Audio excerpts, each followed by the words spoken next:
9월 둘째 주에도 좋은 일만 넘쳐날 줄 믿습니다. 저는 이 시간 욥기서 22장 21절 말씀을 가지고 하나님과 화목하자라는 제목으로 함께 은혜를 나누겠습니다. 한번 따라해 볼까요? 하나님과 화목하자. 제가 양수성전에 온 게 13개월 전인데요. 작년 2024년도 8월 첫째 주에 성찬 예배 때 제가 설교했는데 제가 양수 오기 직전에 선교 대회가 있었고요. 선교 대회 때 많은 선교사님들이 제주도에 오셨었어요. 그때 선교사님들 모시고 제주도 이렇게 관광 투어할 때 제주도에서 유명한 몇 군데 그 관광지가 있는데 그 중에 하나가 에코랜드라고 있어요. 영국에서 직접 열차를 다 공수에다가 레일을 깔고요. 그 수백만 평 그 땅에다가 골프장도 짓고 그 호텔도 짓고 저렇게 투어할 수 있는 이쁜 올레길도 만들고 둘레길도 만들고 네덜란드 풍차도 만들고 거기에 이쁜 그런 꽃길 하여튼 많은 걸 만들었어요. 근데 제가 가다가 저런 걸 보았어요. 아빠, 막내 아들, 저게 뭘까? 아빠, 독수리 가족 대장님, 톰과 제리 톰, 사랑해요 영순 씨, 뭐 저런 게 글씨가 있어요. 저게 뭘까? 그래서 아빠, 막내 아들, 엄마 봤더니 저렇게 뭔가 단체 티를 산 게 아니고 가족끼리 만들었다라는 걸 알았어요. 그래서 이렇게 찍더라고요, 사진을. 포즈를 저렇게 취해요. 그래서 첫째 사위 그 위에는 첫 손녀 이렇게 있네요. 막내 아들, 엄마, 아빠, 둘째 딸, 첫째 딸, 그러니까 가족 여행, 효도 관광 갔던 거예요. 그래서 아들도 오고 첫째 딸, 둘째 딸, 사위까지 와가지고 저렇게 찍는 걸 보았어요. 그런 모습을 보면 참 보기 좋죠. 한 영화의 한 장면입니다. 야외 테라스에서 가족들이 저녁 만찬을 합니다. 참 아름답고 화목한 가정이다라고 우리가 이렇게 표현을 하지요. 저런 웃음이 저와 여러분에게도 있어야 될 줄 믿습니다. 그리고 누나랑 동생인지 언니랑 동생인지 모르겠지만 깐난애기를 위에 있는 누나인지 뭐 언니인지 모르겠지만 이렇게 팔베기하고 있어요. 참 너무 아름다워. 저런 사진만 보면 흐뭇하죠. 우리나라 가족 아마 팔순잔치 때 찍으신 것 같은데 아들, 딸, 사위 또 손자, 손녀까지 3대가 저렇게 같이 쭉 사진 찍었어요. 참 부러워요. 가족이 많다라는 건 참 부러운 것 같아요. 사람은 누구나 행복하기를 원하지요.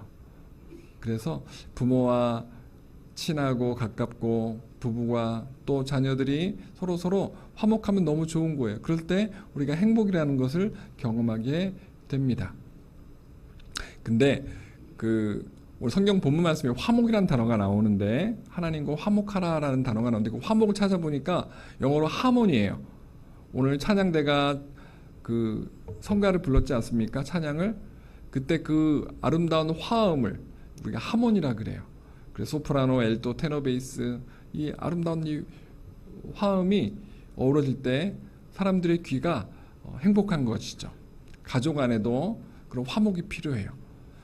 그래서 이 한문으로 보면 서로 뜻이 맞고 정다움이라고 이렇게 해석이 되어져 있더라고요. 서로 마음이 맞아야 된대요. 뜻이 맞아야 된대요. 그리고 서로 사랑하고 또 정이 쌓여야 된다는 것이죠. 이것은 가족 안에 꼭 필요한 것이죠. 그래서 10계명 5계명의 내 부모를 공경하라 라고 말씀하고 에베소 6장 4절 이하에 보면 내 부모를 공경하라 그럼 너 이 땅에서 잘되고 장수하리라. 또 그 에베소 6장 1절부터 3절을 보면은 부모들은 자녀를 다 하나님의 말씀을 양육하라 라고 말씀하고 있어요. 그래서 하나님은 인간과 인간 사이의 계명인 대인계명 5계명부터 10계명 중에 첫 번째를 그렇게 부모와 자녀의 관계로 해석을 하고 있습니다. 그런데 가족 안에 이렇게 화목이 필요해야 그 화목이 오래가고 또 그것으로 인해서 부모님이 천국을 갈 때 발인 예배드리고 입관 예배드리고 할 때 온 자녀들이 기쁘게 아버님을 천국에 보내드릴 수 있고 어머니를 보낼 수 있어요. 근데 살아생전에 부모님과 관계가 안 좋은 자녀들은요 얼굴에 큰 반응이 없어요. 제가 장례를 참 많이 치르게 되지 않습니까? 목회를 하다 보면. 그러면은 그렇게 아빠 엄마의 그 시신을 붙잡고 입관전에 곡하는 그 모습을 보면 참 그냥 눈물 없이 볼 수 없어요. 근데 어떤 집은 곡이 없어요. 애통함이 없어요. 울음이 없어요. 그냥 빨리 끝내줬으면 좋겠어요 라는 그런 마음을 제가 느낄 때가 있어요. 그럴 땐 좀 마음이 또 아프더라고요. 그러니까 살아생전에 부모와 자녀의 관계가 좋아야 마지막 가는 길도 그렇게 또 정에 또 그런 쌓여있는 그 정에 어떤 장례를 치르는 것 같아요. 저와 여러분들이 언젠가는 천국 가지 않습니까? 그죠? 가고 싶지 않나 봐요. 제가 지난주에 그랬죠. 제가 이 양성준 인도원 여러분들 장례 안 치렀으면 좋겠다고, 여러분 발인 예배 안 드렸으면 좋겠다고 이제 그랬는데, 근데 우리는 언젠간 가요. 그죠? 가게 될 때 성도들에게도 존경받는 장로님, 권사님, 안수 집사님, 서리 집사님, 성도들이 많이 갈 거예요. 장례식장에.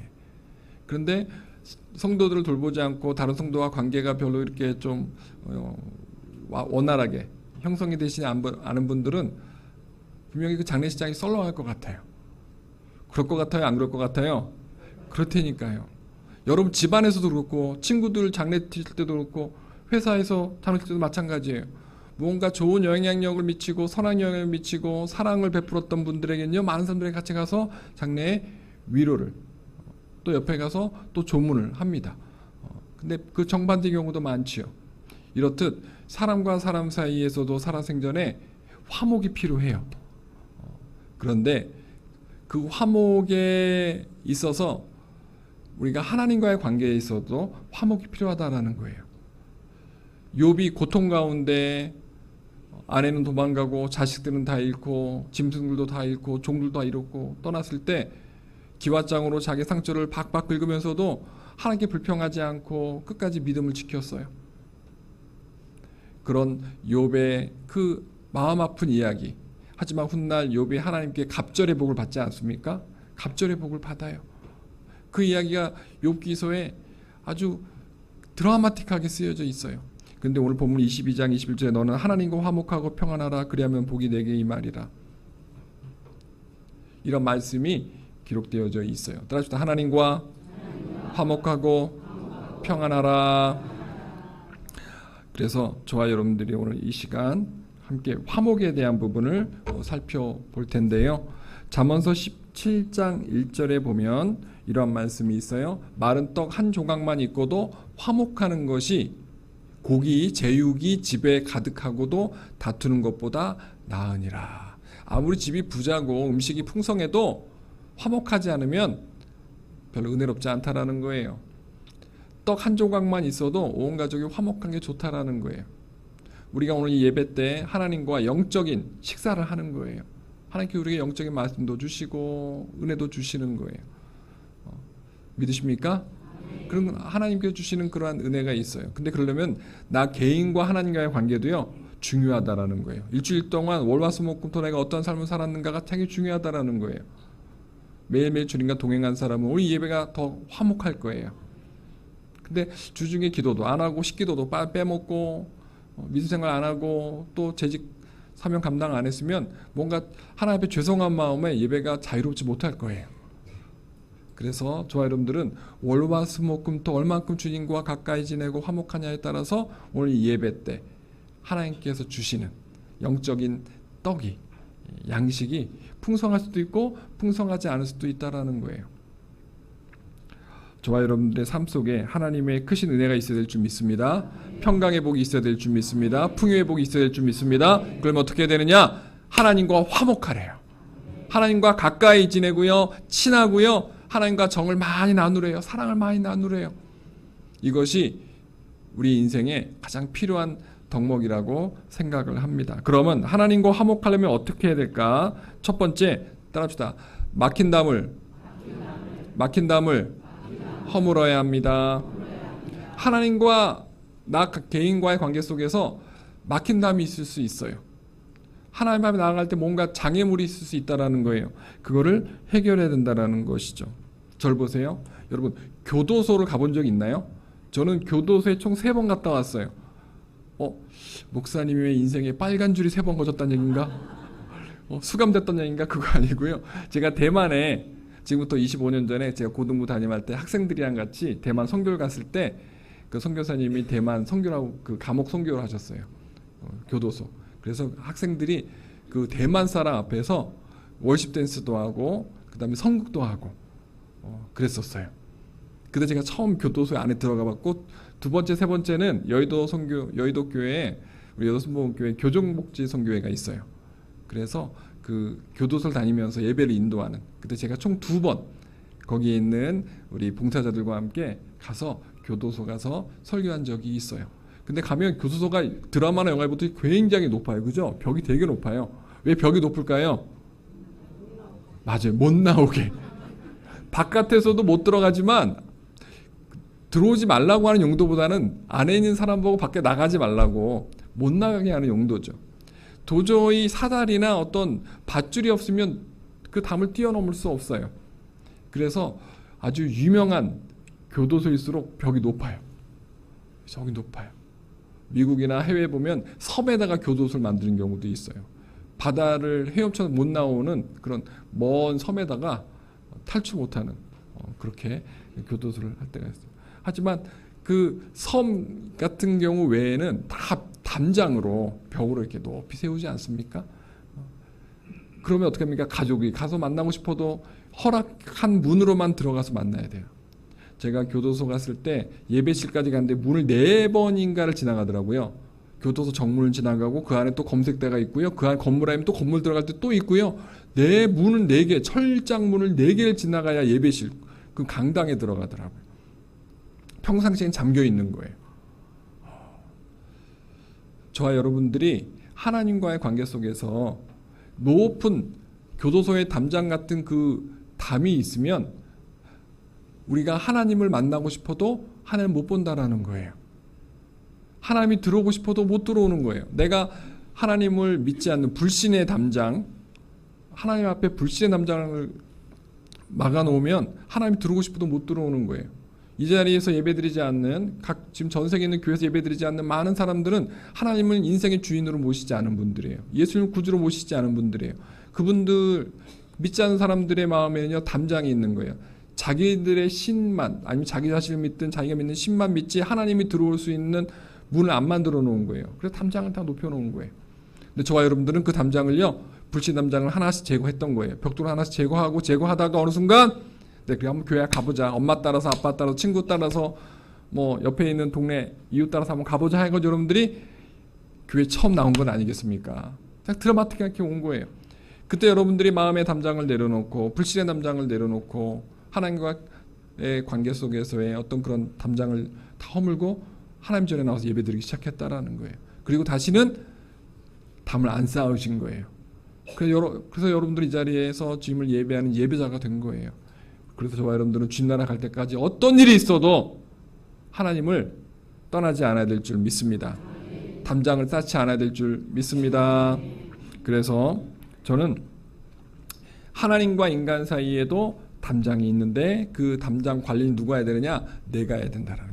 혹시 내가 하나님 앞에 삐지거나 하나님 앞에 좀 실망한 거 있거나 서운한 게 있더라도요, 절대 그것을 오래 두면 안 되는 거예요. 이 하나님 앞에 불신의 담장도 있지만 하나님 앞에 삐짐의 담장도 있어요. 서운함의 담장도 있어요.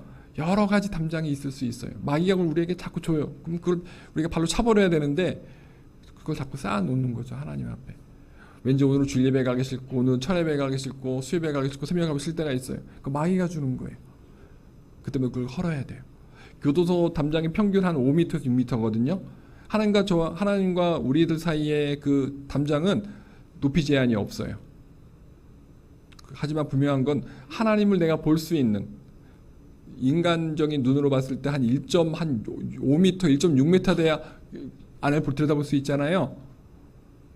그렇듯이 저와 여러분과 하나님과의 관계 속에서는 절대 1.5m가 1.6m 넘는 담장을 세우면 안 돼요. 그때부터 하나님이 안 보이는 거예요. 성막도요, 높이가 2.5m였어요. 성막 기둥의 높이가, 성막 문의 높이가. 그러면 아무리 뛰어도 안에가 안 보입니다.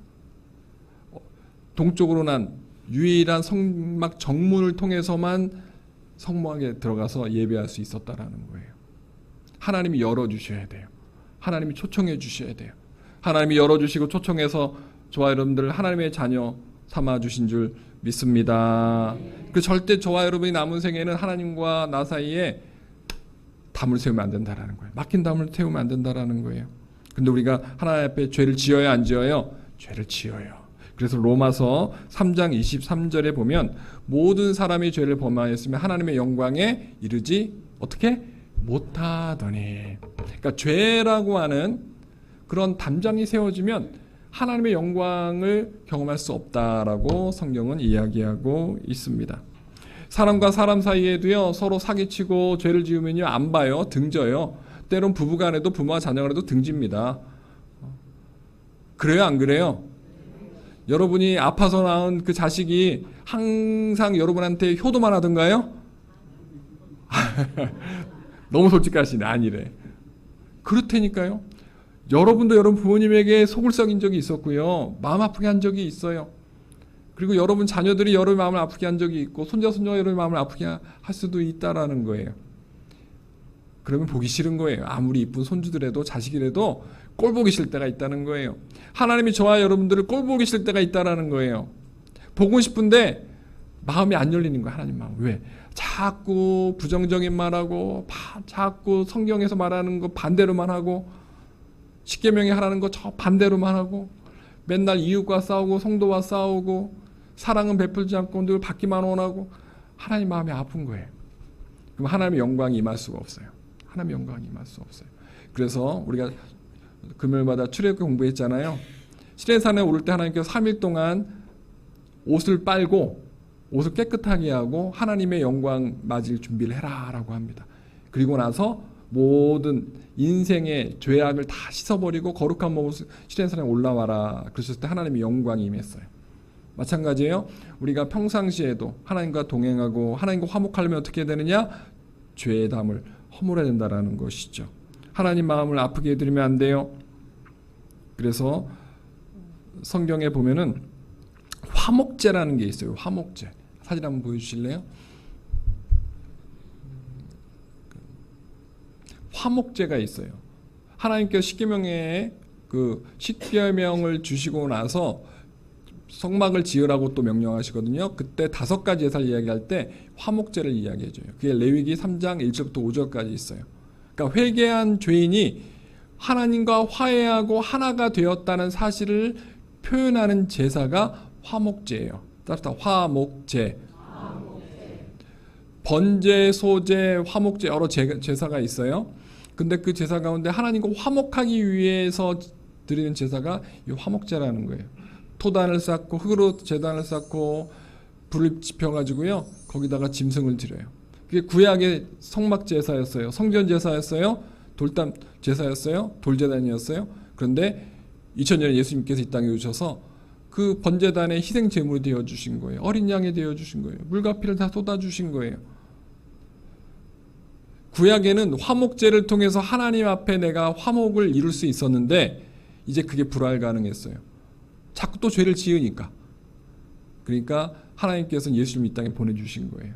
그리고 예수님을 화목제의 제물로 사용하셨다는 거예요. 그래서 저와 여러분들이 이제 하나님께서 미워할 수 없는 존재가 된 거예요. 내 진짜 아들을, 친아들을 양자와 양녀인 저와 여러분들을 위해서 희생시킨 거잖아요. 그러니까 저와 여러분들 하나님의 양자고 양녀예요. 근데 친자는 딱 하나밖에 없어요. 예수님밖에 없어요. 근데 친자를 포기하고 저와 여러분들을 하늘나라에 양자 양녀로 들이신 거예요. 하나님의 호적에 들이신 거예요. 생명책에 기록해 주신 거예요. 믿으십니까? 그 모든 베이스에 누가 있다? 예수님이 계시다라는 거죠. 다시 한번 사진 보여드려 주시고요. 화면.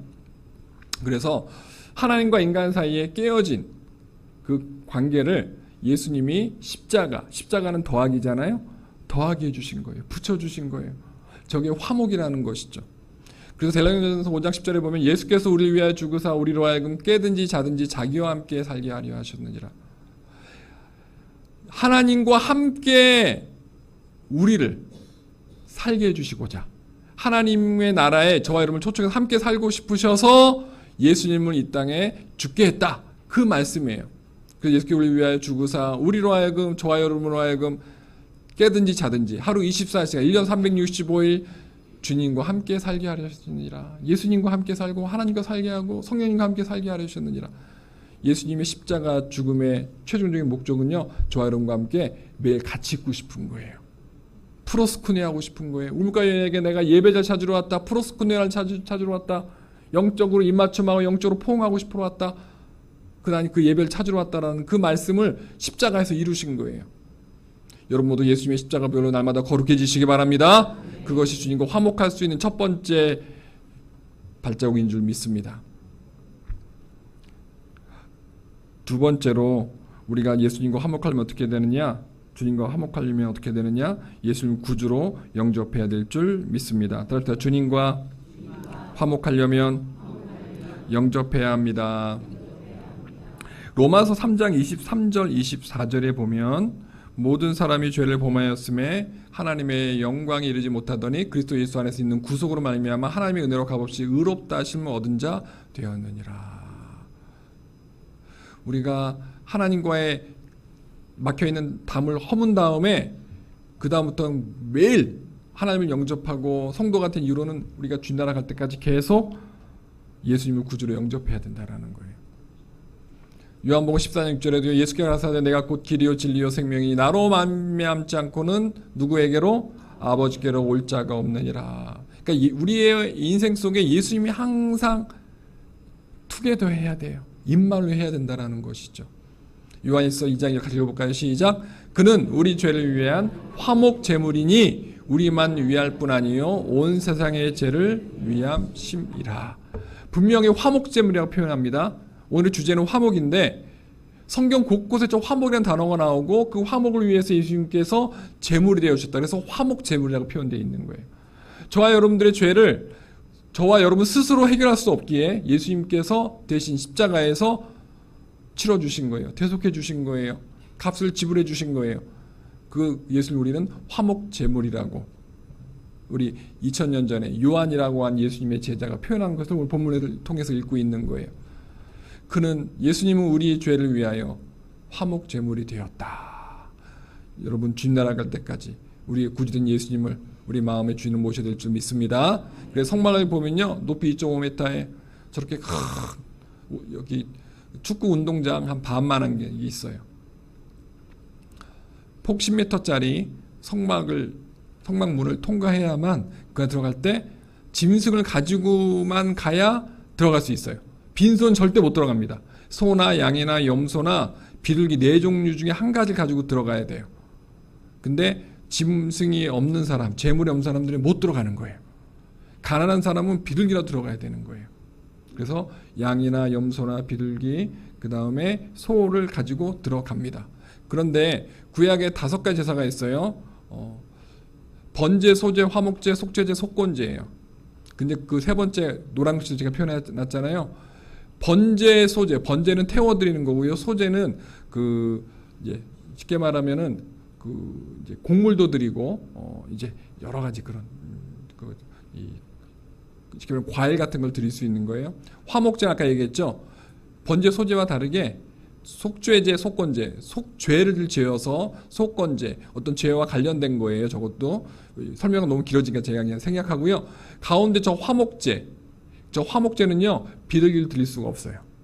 다른 제사에는 비둘기를 드릴 수 있어요. 가난한 사람이. 근데 하나님께 화목제 나갈 때는요 못 드려요. 왜 그런지 아세요? 저 비둘기는 각을 떠야 되는데 너무 작아서 각을 못 떠요. 그래서 제사장이 비둘기 목을 한 손 짚고 목을 꺾은 다음에 죽여서 피를 제단에 뿌려요. 그게 다예요. 그리고 통째로 태워버려요. 소나 양이나 염소는 각을 떠가지고 내장을 드리는 제사가 있고 고기를 드리는 제사가 있고 기름을 드리는 제사가 있고 다 달라요. 제사마다. 근데 이 화목제에서는요 하나님께서 비둘기는 드리지 말라 그랬어요. 하나님께서는 정성껏 너가 아무리 가난해도 하나님과 화목하려면은 양이나 염소는 그래도 바쳐야 되지 않겠니? 구별해 놓으신 거예요. 그래서 이 화목제는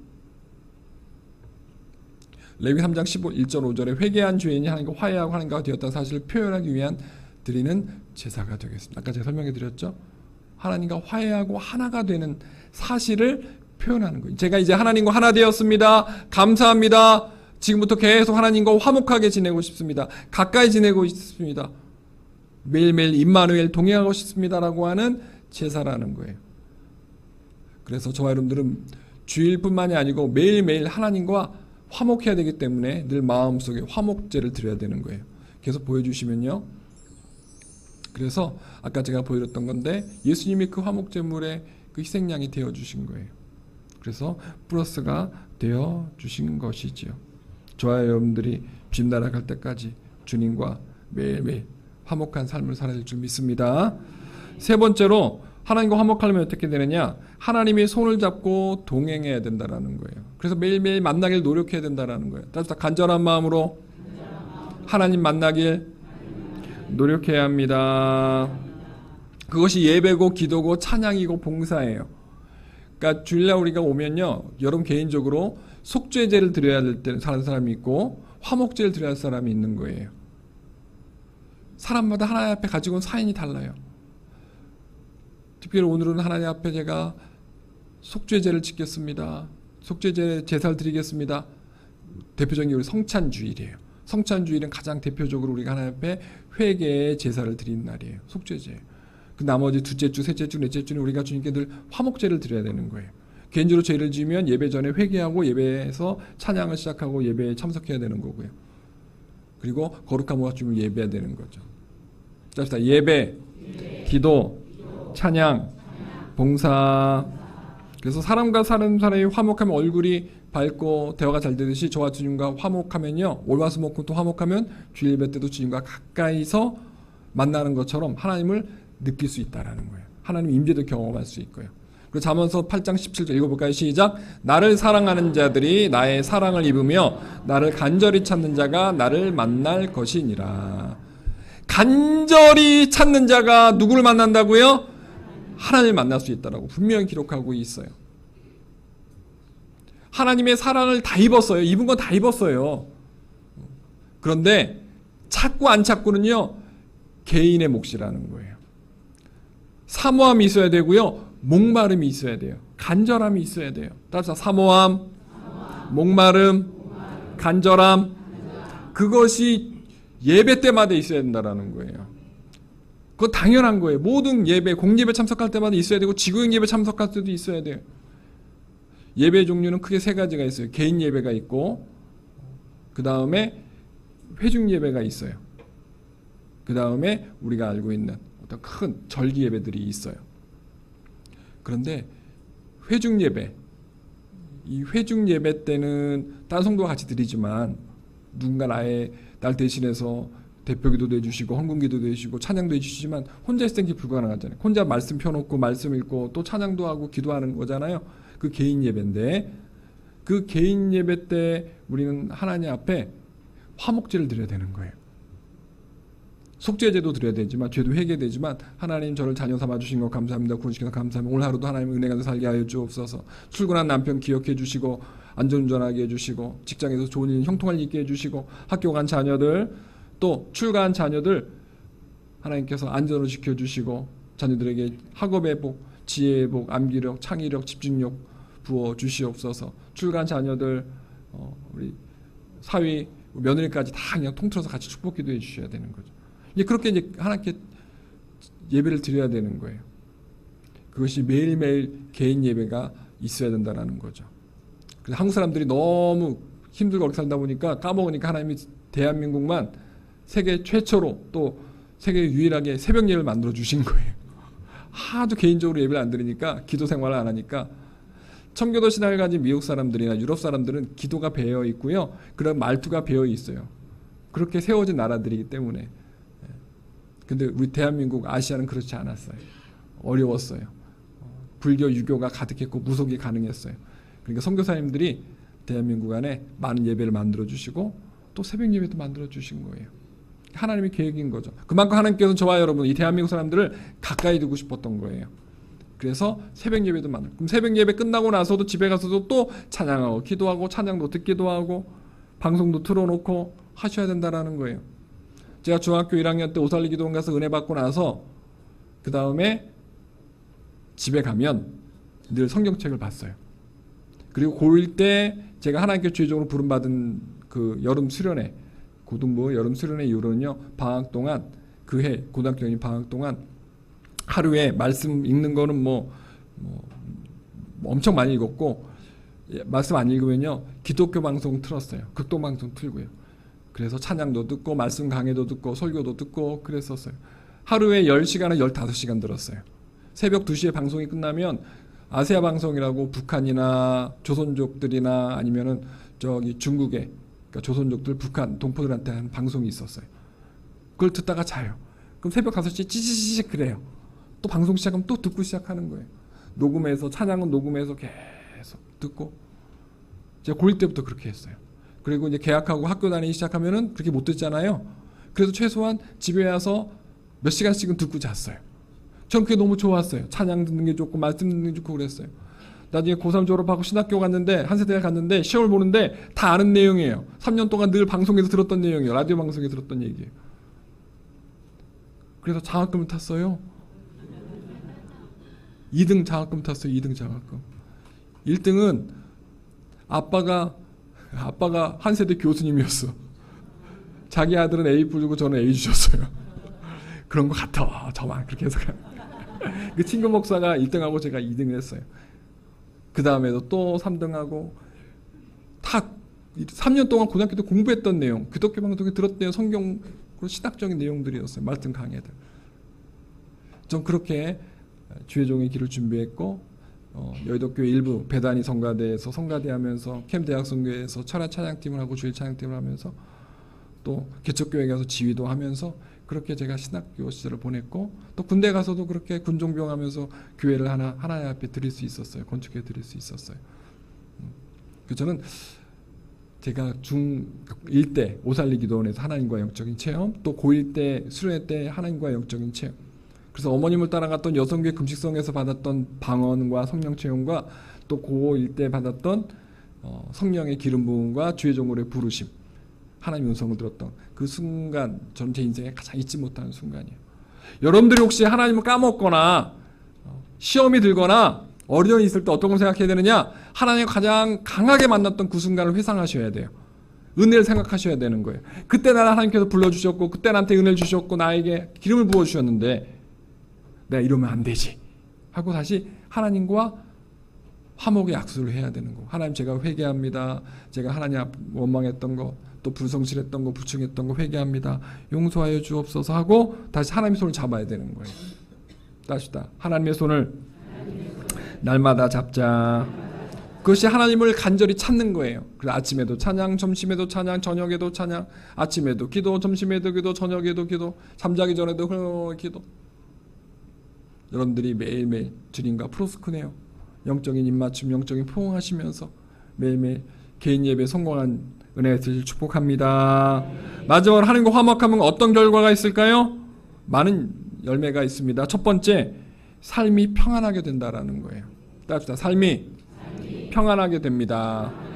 욥기서 21장 오늘 21절 나누고 있는데요. 너는 하나님과 화목하고 어떻게 하라? 평안하라 라고 이야기하고 있어요. 그러니까 삶이 평안해져요. 두 번째, 기도응답이 있습니다. 기도응답이 있습니다. 요한복음 10장 17절에 너희가 내 안에 거하고 내 말이 너희 안에 거하면 무엇이든 원하는 대로 구하라 그리하면 이루리라. 하나님 일단 만나야 되는 거예요. 화목해야 되는 거예요. 그래야 응답의 복이 있는 거예요. 하나님과 떨어져 있으면 하나님이 우리의 기도를 못 들어요. 너무 멀어서 못 들어요. 영적으로 하나님과 가까이 있어야 우리의 영의 기도 하나님께서 들으시고 천국 열쇠를 우리에게 주실 줄 믿습니다. 세 번째, 축복이 임합니다. 무엇이 임한다고요? 축복이 임하는 거예요. 오늘 성경 말씀에 보니까 너는 하나님과 화목하고 평안하라 그리하면 무엇을 내게 임하리라? 무엇이 내게 임하리라? 복이 내게 임하리라. 아주 간단 명료한 거예요. 영혼이 잘되는 것 같이 범사 잘되고 강건한 복, 그 삼중 축복, 그 세 가지 축복을 우리에게 날마다 주기를 원하시는데 누구한테 주느냐? 하나님과 화목한 사람한테 준다는 거예요. 평상시 가까이 있는 사람.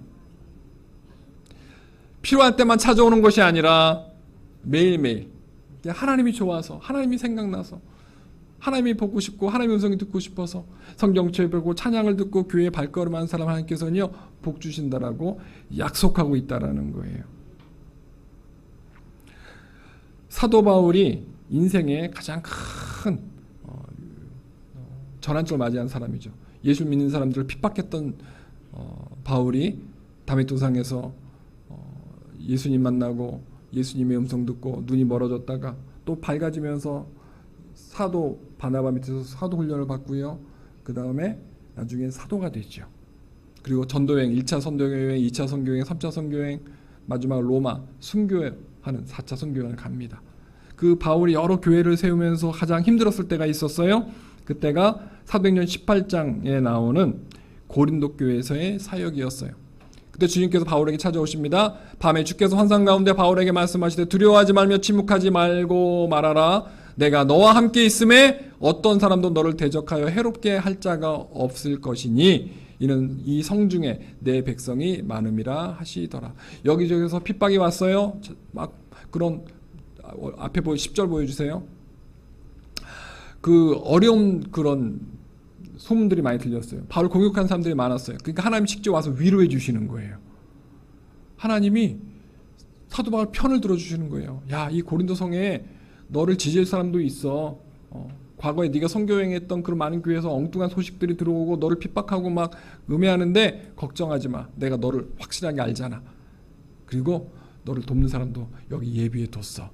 하고 주님께서 위로의 말씀을 해주시는 거예요. 그리고 그 은혜 가운데 사도 바울이 고린도에 1년 6개월을 머물며 그들 가운데서 하나님의 말씀을 가르치시니라. 그래서 고린도 교회가 탄생한 거예요. 브리스길라 아굴라를 붙여주셨고요. 또 수많은 또 제자들을 또 성도들을 붙여주셨어요. 1년 동안 평안하게 할 수 있었어요. 목회할 수 있었어요. 그 비결이 뭐냐? 하나님께서 사도 바울의 어려움을 보시고 찾아오셨다라는 거예요. 그게 하나님의 복인 거예요. 우리가 찾지 않아도 우리의 형편을 아시는 주님께서 우리를 찾아와서 주님께서 해결사 역할을 해주신다라는 것이죠. 저와 여러분들이 하나님과 늘 화목하면요 이런 은혜가 있는 거예요. 사도 바울의 은혜가 있는 거예요. 감옥에 들어가도 찬양하고 기도할 수 있는 건 무엇입니까? 하나님과 동행하면 화목한 거예요. 기쁜 거예요. 즐거운 거예요. 매를 맞아도 불평이 없는 거예요. 그래서 바울과 실라가 찬양하잖아요. 어떡합니까? 감옥문이 열려지잖아요. 저와 여러분의 인생에도 수많은 감옥이 있습니다. 질병의 감옥이 있고 근심 걱정의 감옥이 있고 또 자녀들 어떤 속삭임의 감옥도 있고요. 관계 깨어짐의 감옥도 있고요. 여러 가지 감옥이 있어요. 그때 우리가 절대 그 안에서 기죽어 있거나 낙심하거나 슬퍼하고 있으면 안 돼요. 우리는 고개를 들고 하늘을 쳐다봐야 돼요. 하나님을 바라봐야 돼요. 천국을 바라봐야 돼요. 그리고 십자가 예수님이 나를 십자가에서 못 박혀 죽으셨구나. 나의 연약함 때문에 부족함 때문에 주님께서 대신 십자가를 주셨구나. 주님 저를 도와주세요. 그 한마디만 하면 돼요. 작은 신음만 내도 돼요. 작은 신음에도 응답하신 주님께서 저와 여러분의 삶 속에 찾아오셔서 임재해 주시고 축복의 손을 내밀어 주신다라는 거예요. 안진뱅이를 일으키셨던 것처럼 예수님이 바디메의 눈을 뜨게 하셨던 건 잡아 일으켜 주시고 눈을 뜨게 해주시는 거예요. 안 들린 사람은 듣게 해주시는 거예요. 에바다 해주시는 거예요.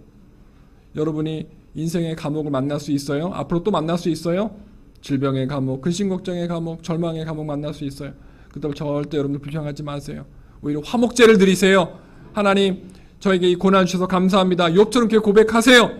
그럼 어떻게 됩니까? 갑절의 복으로 갚아주실 줄 믿습니다.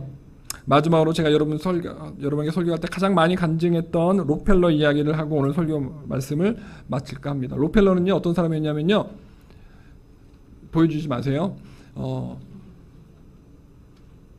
미팅 나갈 때마다 선볼 때마다 이 사람은 미래 소망이 없는 사람이야. 이 남자랑 결혼하면 내가 평생 그냥 손가락만 빨 것 같아라고 퇴짜 맞았던 사람이었어요. 주위에서 록펠러는 뭐 그저 그래 별 볼일 없는 사람이야라고 평을 듣던 사람이었어요. 그런 록펠러가 하나님 앞에 사업을 하겠다고 이 폐광을 사가지고 속아가지고 사기당해가지고 파도 없는 그 광을 파고 있었어요. 그때 하나님이 조금만 더 파라. 막 인부들이 막 밀린 임금 달라고 막 데모할 때도 하나님께 무릎으로 기도했던 사람이에요. 조금만 더 파라. 더 팠더니 검은 물이 나온 거예요. 금맹이 나온 게 아니고 금이 나온 게 아니고 기름이 나왔어요.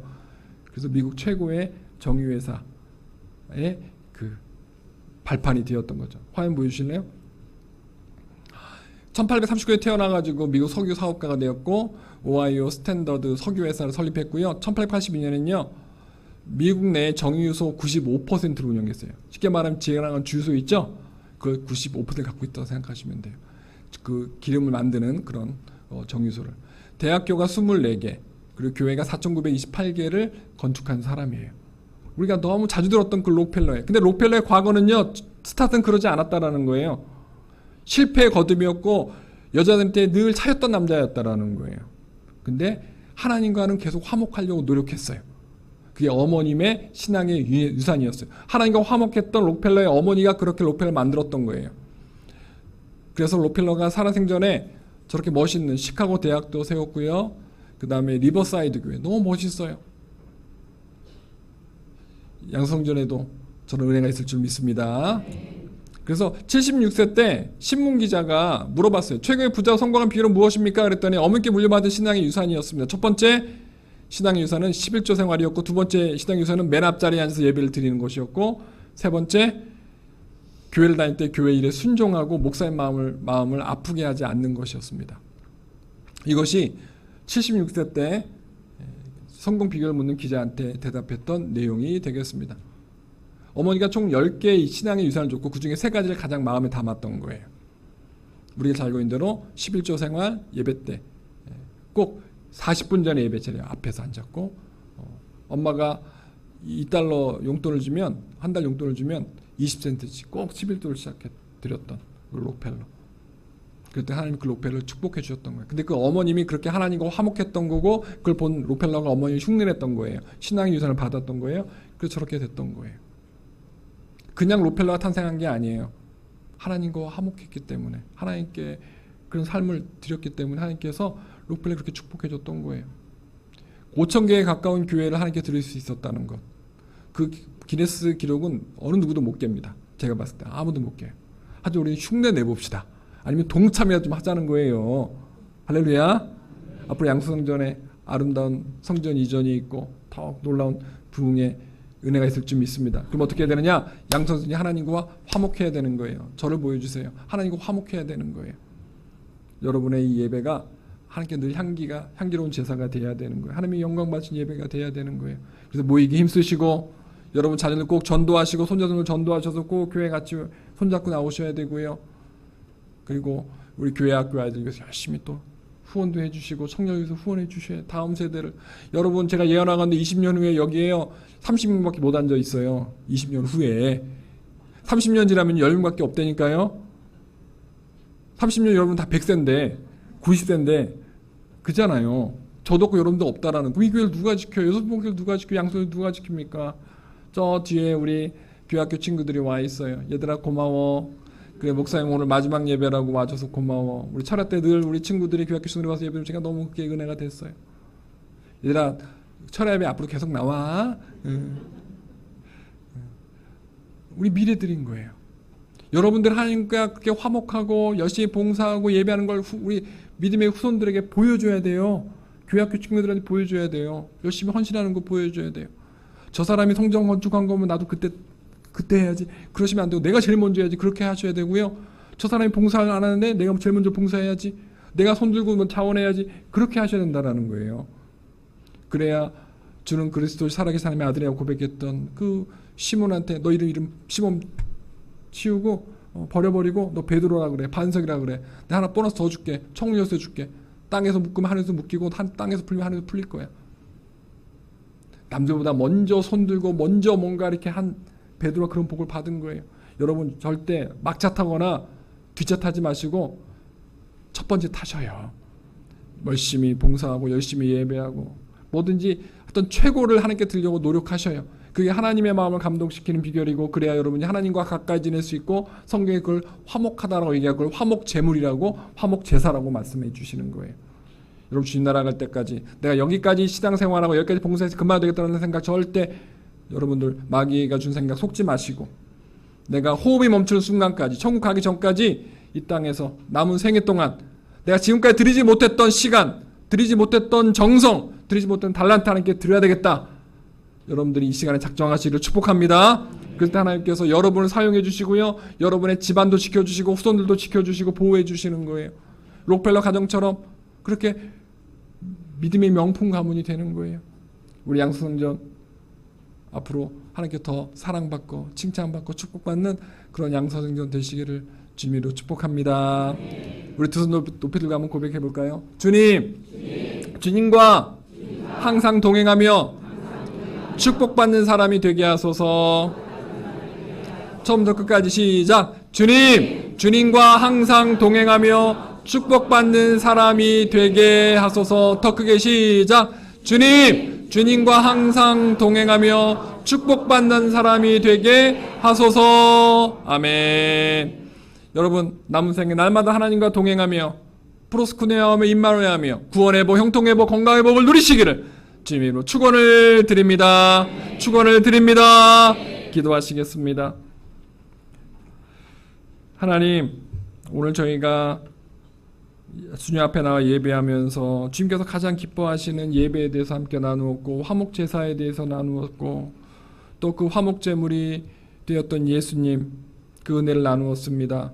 그 하나님의 사랑, 예수님의 사랑을 저희가 남은 생에 평생 기억하면서 주님 앞에 화목할 수 있도록 저희가 노력하게 하여 주옵소서. 예배, 봉사, 전도, 선교에 앞장서게 하여 주시고 최선을 다하게 하여 주옵시고, 절대 게을리하지 아니하며 절대 달란트를 땅에 묻지 아니하며 2배 이상 하나님께 드릴 수 있는 착하고 충성된 종 되어지게 하여 주시옵소서. 저희 스스로 할 수 없습니다. 성령 하나님이 도와주시옵시고 하루 20시간 저희를 눈동자 지켜주시고 만나 매출하기도 부어주시고 오병이의 기적도 베풀어주시고 반석을 깨뜨려 생수도 내주시고 앞에 인생의 무서운 여리고성이 있다고 할지라도 고난의 홍해가 있지라도 그것을 열어주시고 무너뜨려 주시옵소서. 이 시간 찬양하고 기도할 때 화목제물의 예수님 저희를 만나주시고 은혜 볼 줄 소망하며 예수님의 이름으로 기도드렸습니다. 아멘. 다 같이 오른손을 가슴에 얹고 우리 찬양을 올려드리겠습니다.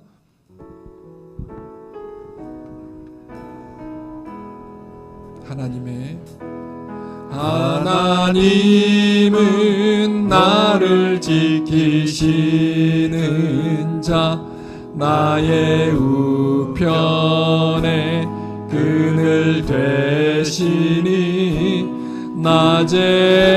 낮에와 밤의 달도 나를 잊지 못하리. 하나님은 나를 지키시는 자, 나의 환난을 면케하시니 그가 나를 지키시리라. 나의 출입을 지키시리라. 아멘. 눈을 들어 산을 보아라. 나의 도움 어디서 오나. 천지 지으신 나를 만드신 여호와께로. 다시 한번 고백합니다.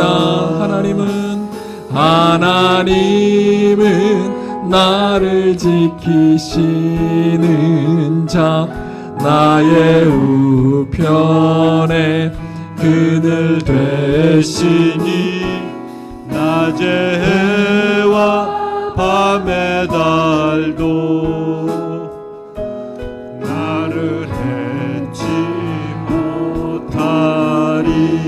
하나님은 나를 지키시는 자, 나의 환난을 면케하시니 그가 나를 지키시리라. 나의 출입을 주시리라. 아멘. 눈을 들어 산을 보아라. 나의 도움 어디서 오나. 천지 지으신 나를 만드신 두 손 높이 들고 눈을 들어 산을 보아라. 나의 도움 어디서 오나. 천지 지으신 나를 만드신 여호와께로다.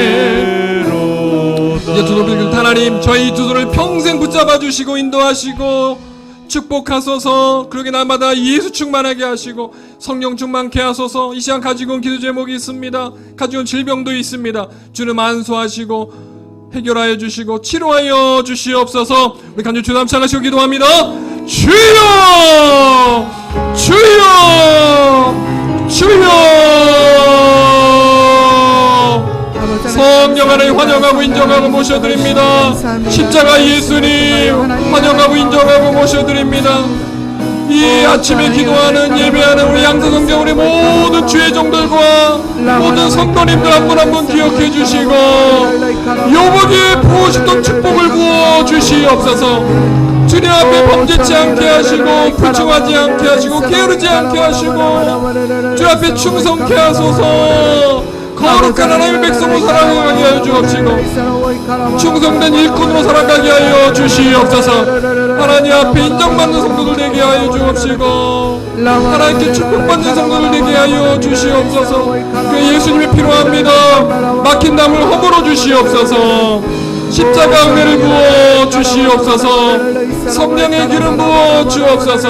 성령의 9가지 은사를 열매로 더 심각적으로 무장케 하여 주시옵소서. 하나님께 주시는 가정, 직장과 사업, 이 교회 하나님께서 사용해 주시사 파수꾼의 역할, 추수꾼의 역할 감당케 하여 주시옵소서. 주님 그렇게 되길 소망합니다. 우리 양서성도들 한 분 한 분이 남은 생에 하나님의 존귀하게 사용되어지기를 원합니다. 날마다 임마누엘하고 프로스꾼에 오게 하여 주옵시고 주의 은혜 가운데 살아가게 하여 주옵소서. 우리 장로님들을 기억해 주시고 권사님들을 기억해 주옵소서. 축복하소서. 우리 안두 집들 한 분 한 분을 기억해 주시고 선인들 기억해 주시고 우리 남녀성교회 우리 권사회를 축복하여 주옵소서. 찬양대와 찬양팀을 축복하소서. 교회학교 교사들 학생들을 축복하소서.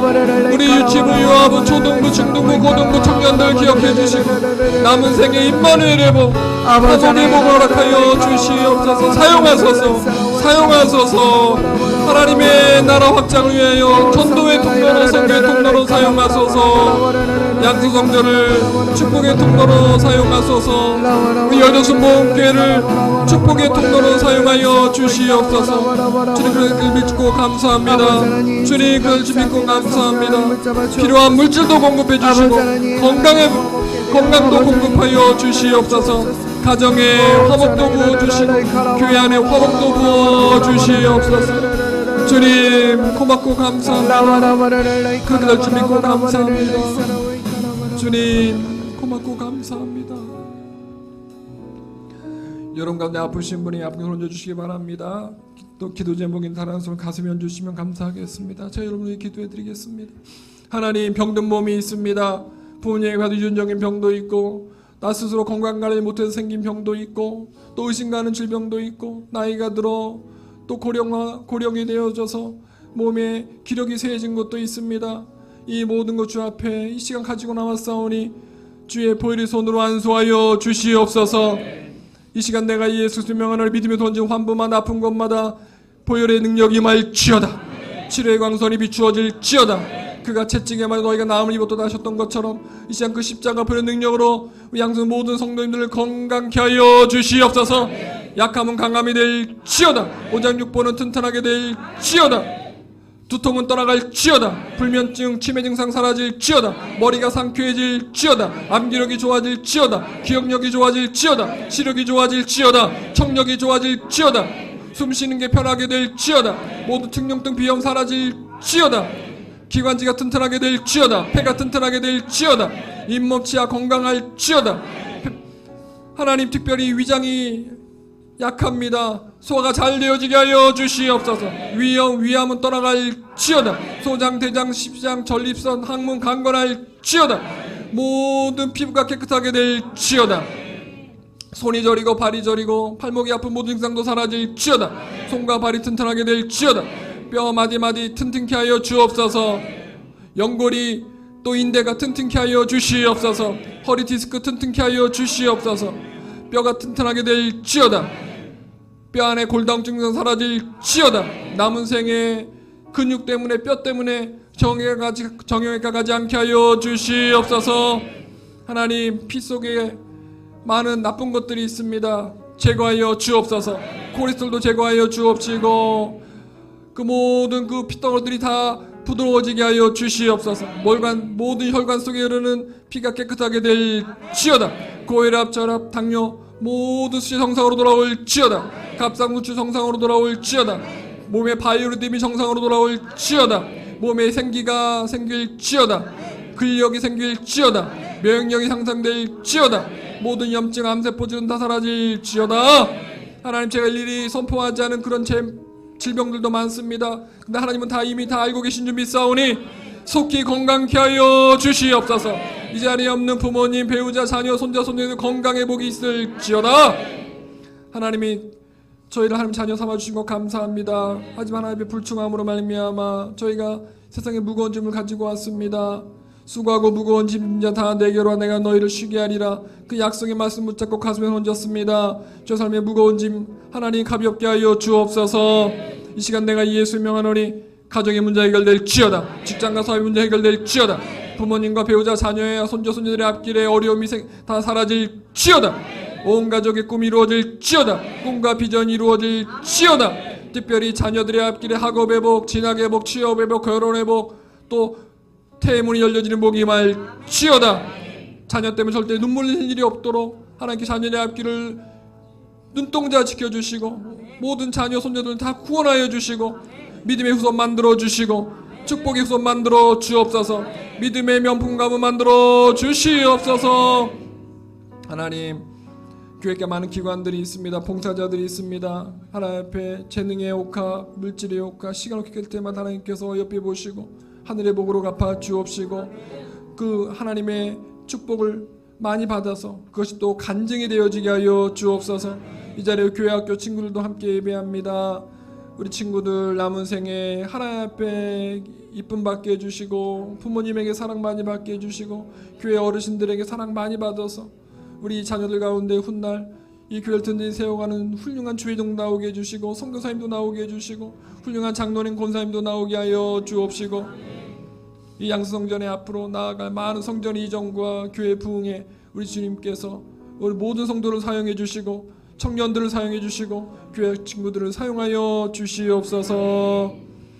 하나님, 저희들의 남은 인생에 절대로 하나님과 멀어진 일 없고 날마다 화목하게 소망하오니 이 종이 마지막으로 설교하며 간절히 하나님 앞에 간청하오니 노년에 또 주나라 가기 전까지 절대 큰 병 앓지 않게 해주시고 형통의 복 누리게 하여 주시고 자손들에게 효도 많이 받게 하여 주시옵소서.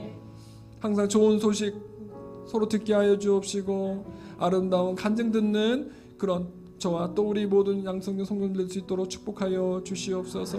하나님 양성들의 앞길에 늘 구름기둥 불기둥 되어주시고 오병이어 기적 부활 줄 믿고 이 모든 말씀 예수님의 이름으로 축복하며 기도드렸습니다.